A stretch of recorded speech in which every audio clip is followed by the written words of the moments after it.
Welcome to Inclusion Matters, produced by the Center for Inclusive Childcare, aka the CICC. We're located at inclusivechildcare.org. Welcome to Inclusion Matters, a podcast of the Center for Inclusive Childcare. I'm Cindy Croft, Director of the Center, and I'm here again with Priscilla Weigel, one of our consultants who works for the Center and who is going to talk to us some more about play. We're so excited to have you here and your expertise, Priscilla. Well, it's great to be here. So we've been talking about play and some of the challenges that can sometimes be presented through play with children and in the early childhood community. And today in particular, I think you're going to talk about children with a couple of different issues that are a little bit related. But why don't you delve into that for us? Okay. When we look at play, and we've talked about this in our past play podcasts, it's really important for young children to have the opportunity to play and play successfully.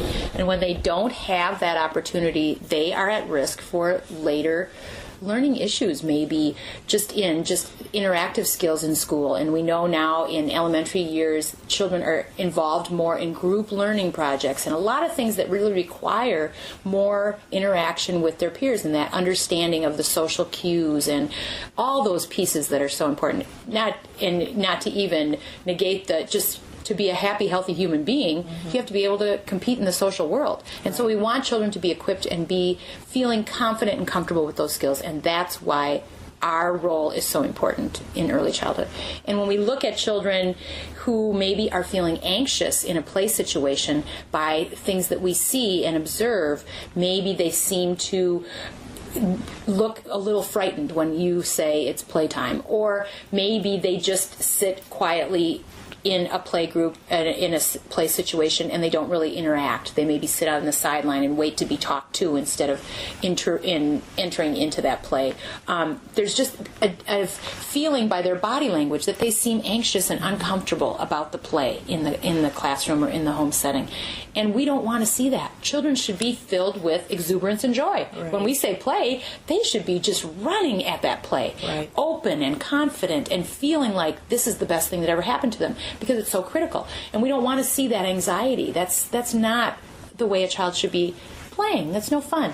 So we want to support them. We want to help them understand that we get that. We see that it's hard. Because for everyone, play is not easy. And so helping a child own that emotion by saying, you know what, I can see it's kind of hard to decide where to play. And so coming alongside them where they are as an adult and saying, boy, what's your favorite thing to do at home?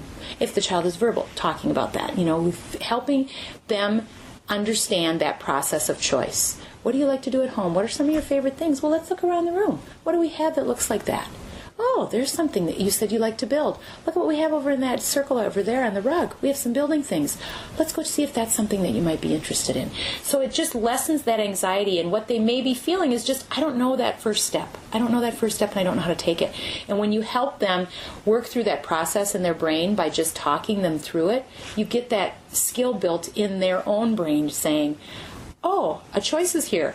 I know what to do when I have a choice. I think about what I like, and I make that decision based on my likes and dislikes or whatever, depending on what the choice options are. So that anxiety is lessened because it helps the child feel like, first of all, they have an ally in you, so they can always come to you and say, I don't know what to do, or there's too many choices, or I'm kind of scared.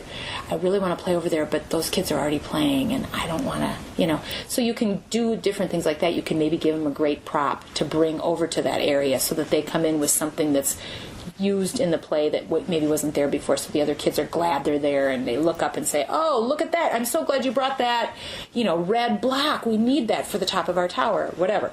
So that helps lessen the anxiety by just giving that child that comfort and confidence, and you're that anchor for them, maybe. And then slowly you wean yourself out of that role, because what you want them to do is be able to do it themselves. But you have to start out sometimes taking that extra time. Mm-hmm. And I think as providers and educators, we sometimes forget that children need play support. Exactly. And it's not that hard to do, and in the long run, it's going to be building that skill that's so critical for them. And for some children who may have disabilities who are in a child care program, anxiousness may be because maybe they're new to the program, or maybe there's environmental factors that interfere with the child being able to really be fully included. Mm-hmm. Maybe there's have you seen that in some of your consulting, where because the child has a disability, they seem anxious, and there's reasons for that anxiousness based on not necessarily the disability, but overall the way the program has been set up that maybe excludes a little bit, or and that feeds on that anxiousness. Right. But every child wants to belong and feel a part of things.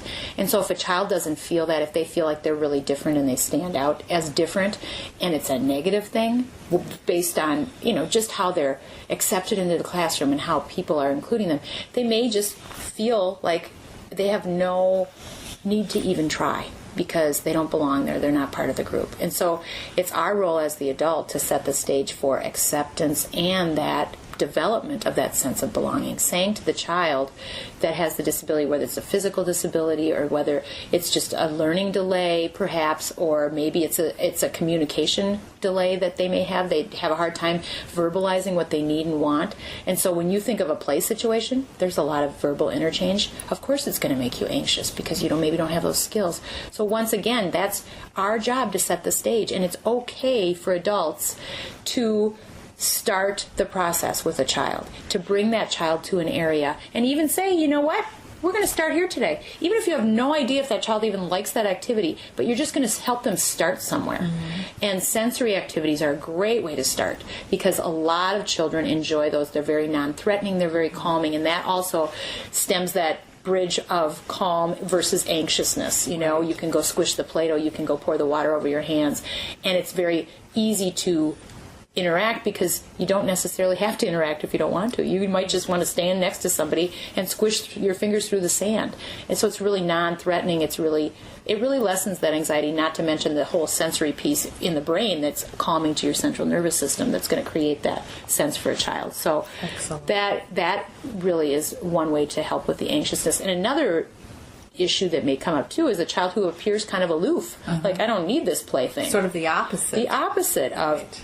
I don't know how to enter the play, but I don't really care, Right. And that aloofness can be a mask for other things that are going on for that child. They may just not know how to sustain play.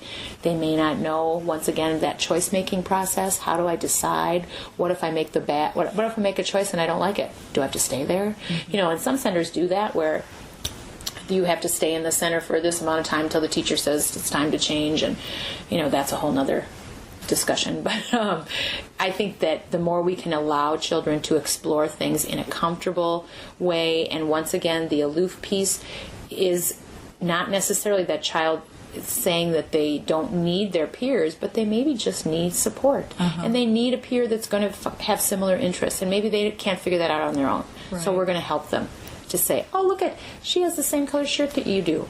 Why don't you two girls in the pink shirt go over and play with the blocks and see what happens? See what you can come up with, because you guys have something in common already.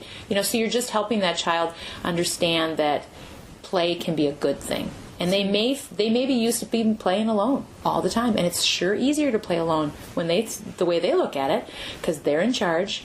And it's predictable. I know how it's going to come out because it's just me. Mm-hmm. When you interject all these other bodies and personalities and temperaments, scary. Right. So we want to support them and help them to know that it doesn't have to be scary. You're giving them some confidence builders. Mm-hmm. And sometimes that might be the reason for the aloofness. Yeah. Sometimes it might be a different reason. Right. And we're not exactly sure unless you're doing some really good monitoring of every child and their development. And again, we're looking always for red flags. Sure. And it may be that they are not interpreting social cues. They're not understanding the visuals that are so important in interactions.